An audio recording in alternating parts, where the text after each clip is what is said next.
I know that some people have been hesitant on AI, and I don't want to go down this whole rabbit hole of things, but last week there was two cases that came down. Anthropic, which is owned by Claude, and Meta were sued. There's other companies that have been sued as well, and we're just still waiting on the outcomes of those cases.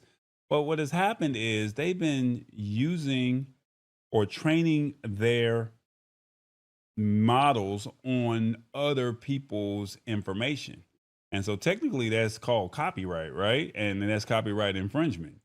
Well, what has happened is, yeah, Anthropic said destroyed millions of books, of print books to build its AI models. And then also, book authors made the wrong arguments in the Meta AI training case.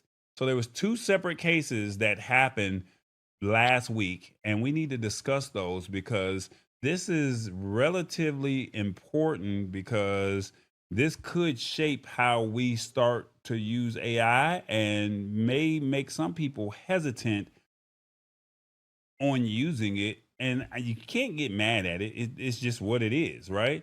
So let's break it down a little bit. They said Anthropic is one of the big AI companies. They went and destroyed millions of physical books to get their AI models trained up. And I'm not talking about digital copies here. I'm talking about real hardcover paperback books that they ripped the bindings off, scanned, and then tossed. I'm not making this up. This is what they did. The judge in that case actually said it was considered fair use for them to do that destructive scanning because they bought the book and only used it internally. But they still are in trouble for using millions of pirated books they downloaded off the internet. Then the other case that we were talking about, Meta, they said that Facebook also got hit with a lawsuit by some well known authors. And they said that they used their books without permission to train their AI llama. And the judge in that case threw out the author's argument, saying that they didn't prove that Meta's AI caused market harm to their books. But the judge also said that the ruling only applies to those specific authors and no general green light for Meta to use copyrighted material however they want. He even called Meta's argument that stopping them would halt AI development nonsense. And basically, both of these cases are saying that they're training AI on copyrighted stuff can be fair use, but messing with pirated copies, that's a whole different ball game. Long story short, short story long, you're an author, you publish some works. As long as they bought it, they can buy it, they can train it in their system, and now it's now considered fair use. And you can't do nothing about it. Now, with Meta's Facebook situation, now you're looking at it as, hey, I just took your stuff, and because I didn't prove my case right, I didn't win, but another author can do that. The question is, what do you think of this situation? Now, as I'm talking about it, this AI is coming, and I'm not saying it's right to use it, but we also have to look at the other side of it, right? We have to be fair and say, hey, I've spent, and if they allow this to happen with books and authors, what does that say about video creations? What does that say about music artists? What does that say about anything that's from the creative process?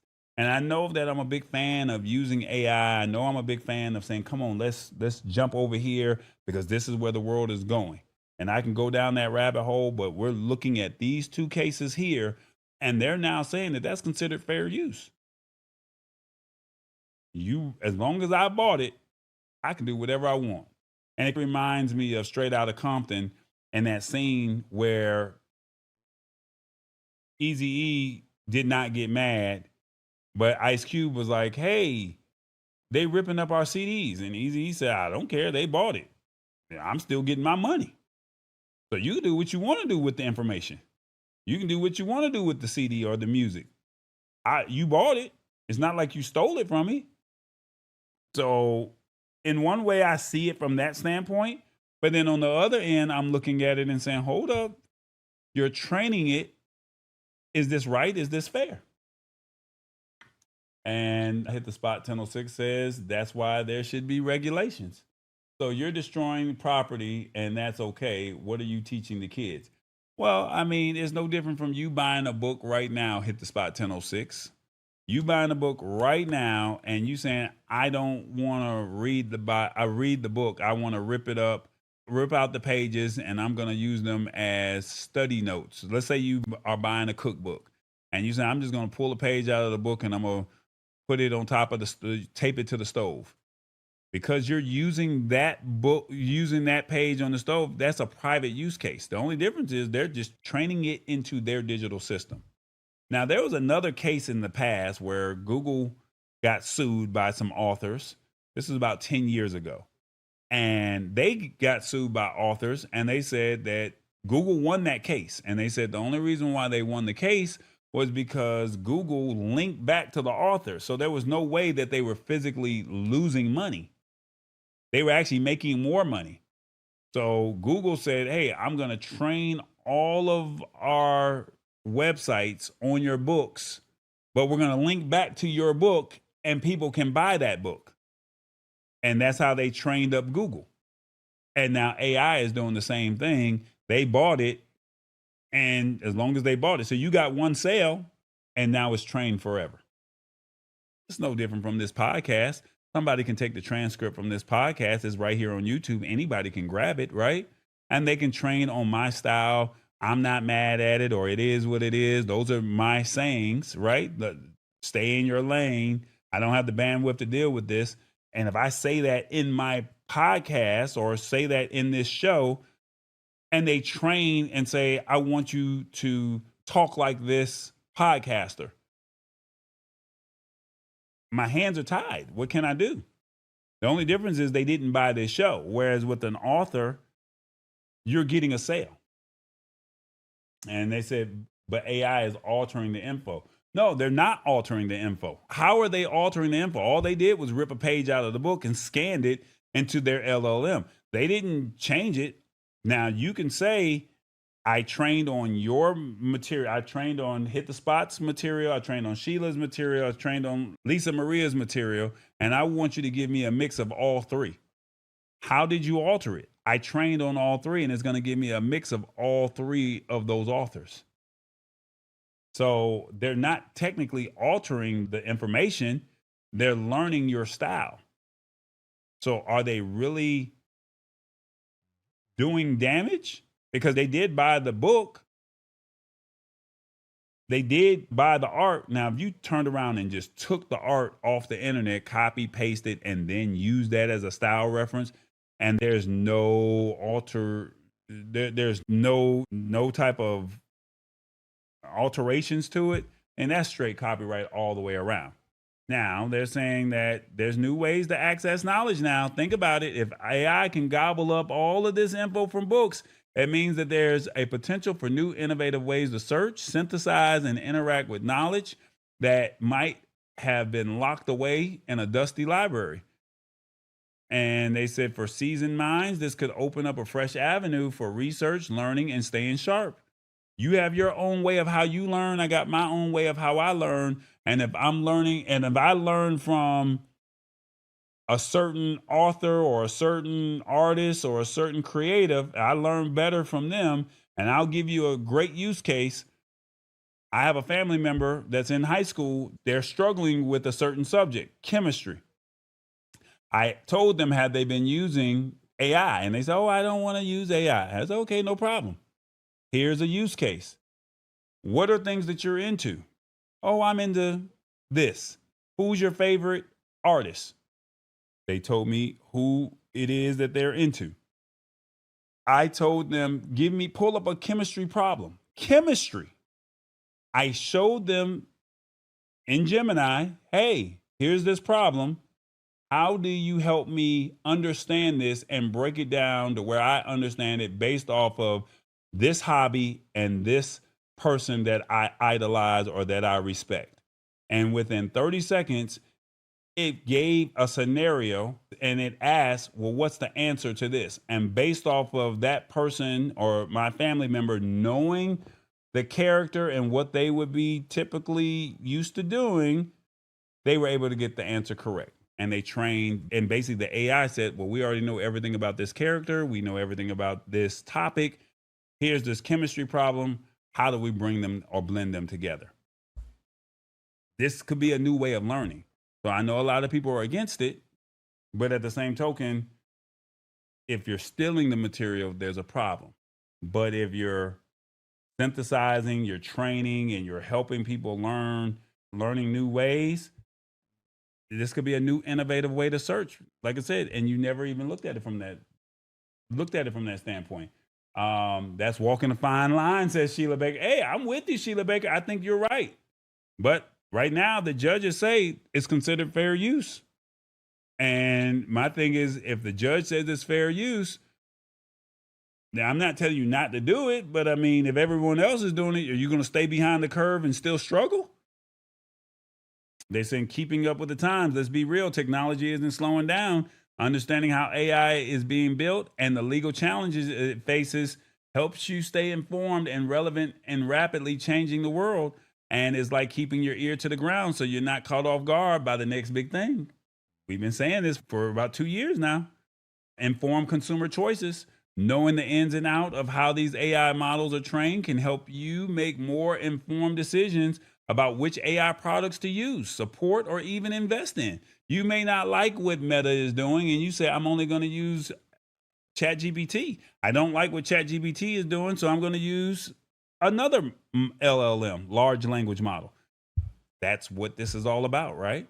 New opportunities. While authors are fighting for their slice of the pie, this whole AI thing is creating new jobs and industries for those with years of experience and wisdom.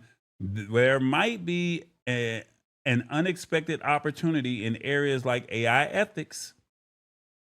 So it might be time to just pivot. Let's be honest. When we talk about pivot, we were looking at a situation where back in the day, they said the tractors were going to put a lot of people out of business. What happened to those people that was out there doing the farms and they were actually doing all the plowing and they had the horses? Well, then the tractors came. What happened to those people? Those jobs didn't necessarily go away. They got trained. So just something to think about over there. I just want you to look at it from a different standpoint. Look at it from a different point of view. And I don't know if I really agree with what AI is doing, but they have to get the data. Do I think that they should pay these companies, these independent contractors, these creatives? I do think that they should pay. But we also know that big bank takes little bank, right? So we have to be mindful of what's happening.